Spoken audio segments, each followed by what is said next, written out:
स्वागत है कार्यक्रम में आपका एक बार फिर से। और ब्रेक से पहले हमने 6 स्टॉक्स रखे, बाकी 4 स्टॉक्स जो हम मानते हैं कि प्लेसमेंट कैसी है वो समझाने के लिए आगे आते हैं।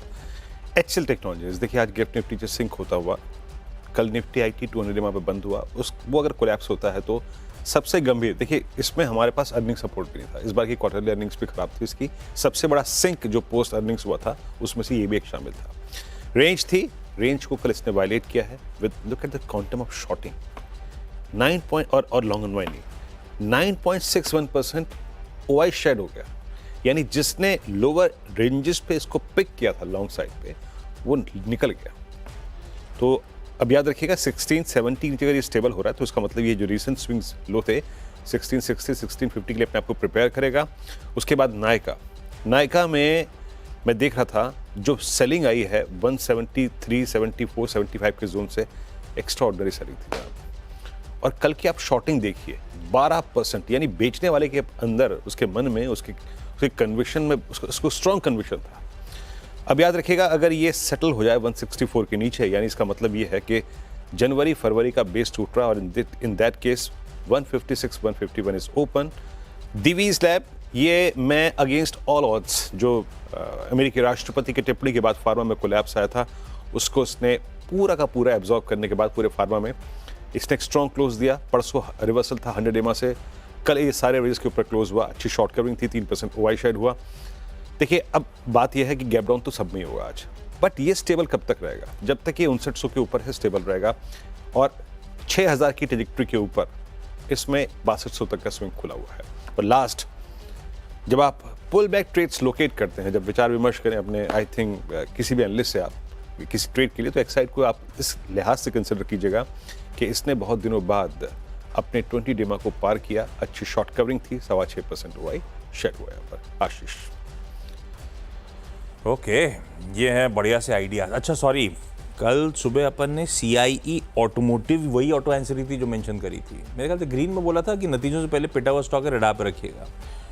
कल का एक बार चार्ट दिखाई, कल तो मेरे ख्याल से ग्रीन में ही बंद हुआ है, वो भी घूमा था स्टॉक, क्योंकि ऑटो एंसरी पूरा स्पेस बढ़िया घूमा था। आज अपन लाल में ले जा रहे हैं क्योंकि कल नंबर्स हाँ बढ़िया था, ग्रीन ठीक था, आज मैं इसको लाल ले जा रहा हूँ क्योंकि नंबर्स जो शाम को आए वो मुझे पस्त दिख रहे थे। खैर अब आगे बढ़ रहा हूँ टीम में आगे। नारायण हृदयालय को रख देते हैं भाई रडार पे। एक एक करके सब कंपनीज बड़े एग्रेसिव केपिक्स के अपडेट्स, M&As, ये सब अब चले जा रहा है। तो ये ऑर्गेनाइज तो खैर बहुत ऑर्गेनाइज से अच्छा है कि चेन्स जो हैं वो ज़्यादा बेहतर वर्ड है, वो बड़ा एग्रेसिव हो रही है। नारायण हृदयालय, इसने 1100 बेड का अस्पताल नारायणा हेल्थ सिटी कोलकाता में खोलने की तैयारी करी। उसका कल नींव रख दी, फाउंडेशन स्टोन लेइंग सेरेमनी थी। 900 करोड़ रुपए फर्स्ट फेज में वहां पे इन्वेस्ट। वैसे मेरे ख्याल से मैंने इसकी CFO से इस वीक के लास्ट वीक नारायण हृदयालय की CFO से ही शायद चर्चा करी थी, अगर सही बोल रहा हूँ, है ना डायरेक्टर? तो कोलकाता का लॉजिक मेरे ख्याल से ये होगा क्योंकि जितने वो मेडिकल टूरिज्म के लिए लोग आते हैं ज़्यादातर बांग्लादेश से आते हैं इस देश में। अभी बीच में मामला अटका हुआ है क्योंकि बांग्लादेश से रिलेशनशिप अपने थोड़े से गड़बड़ा गए, अदरवाइज मेरे ख्याल से उसी बांग्लादेश के इन्फ्लक्स को टारगेट करने के लिए शायद ये किया हो। क्या जब मैनेजमेंट जुड़ेगा कभी तो इस बारे में बातचीत होगी, ये तो अजम्पशन लेके चल रहा हूँ। ITI, सबके पास जमीनें वमीनें तगड़ी हैं, वैल्यू अनलॉकिंग सरकार लग रहा है इस बार वाकई थ्रस्ट दे रही है। कल बाजार बंद होने के बाद इसने भी अपडेट दिया कि इनका जो बेंगलुरु का जमीन है इलेक्ट्रॉनिक सिटी में, उसे CDOT को बेचने की तैयारी है, जिसमें 100 करोड़ रुपए का पहला ट्रांच कल इस कंपनी को मिल गया। 22.5 एकड़ के आसपास बेंगलुरु लैंड CDOT को बेचने की तैयारी है, 100 करोड़ का पहला ट्रांच आता हुआ, बढ़िया है। पर ये कल ही सर्किट पे, ये सर्किट पे शायद खुले, इसको अपन सिर्फ वॉच ही करेंगे, इसमें कोई ट्रेड वेड लाला तो है नहीं। 5% ये देखिए रडा पर रखिए, ग्रीन तो रहेगा ही खैर ये स्टॉक। सिप्ला, हीरो शायद सही कह रहे हो, फार्मा उभरे। कल मैंने कोई फार्मा इसीलिए मेंशन भी करा था जिसमें मेरे ख्याल से वो तो था डॉक्टर रेड्डीज लेबोरेटरीज, क्योंकि उस पर अगर 10% लगना भी है तो उस पर गाज नहीं गिरनी थी। वो गणित किसी ब्रोकरेज हाउस का आया हुआ था इसलिए मेंशन करा था, कल चला क्या पता नहीं। सिप्ला इसीलिए मेंशन कर रहा हूँ आज, US FDA का फाइनल अप्रूवल आया है एक न्यू ड्रग एप्लीकेशन जो इस कंपनी ने कैप्सूल्स की सबमिट करी थी।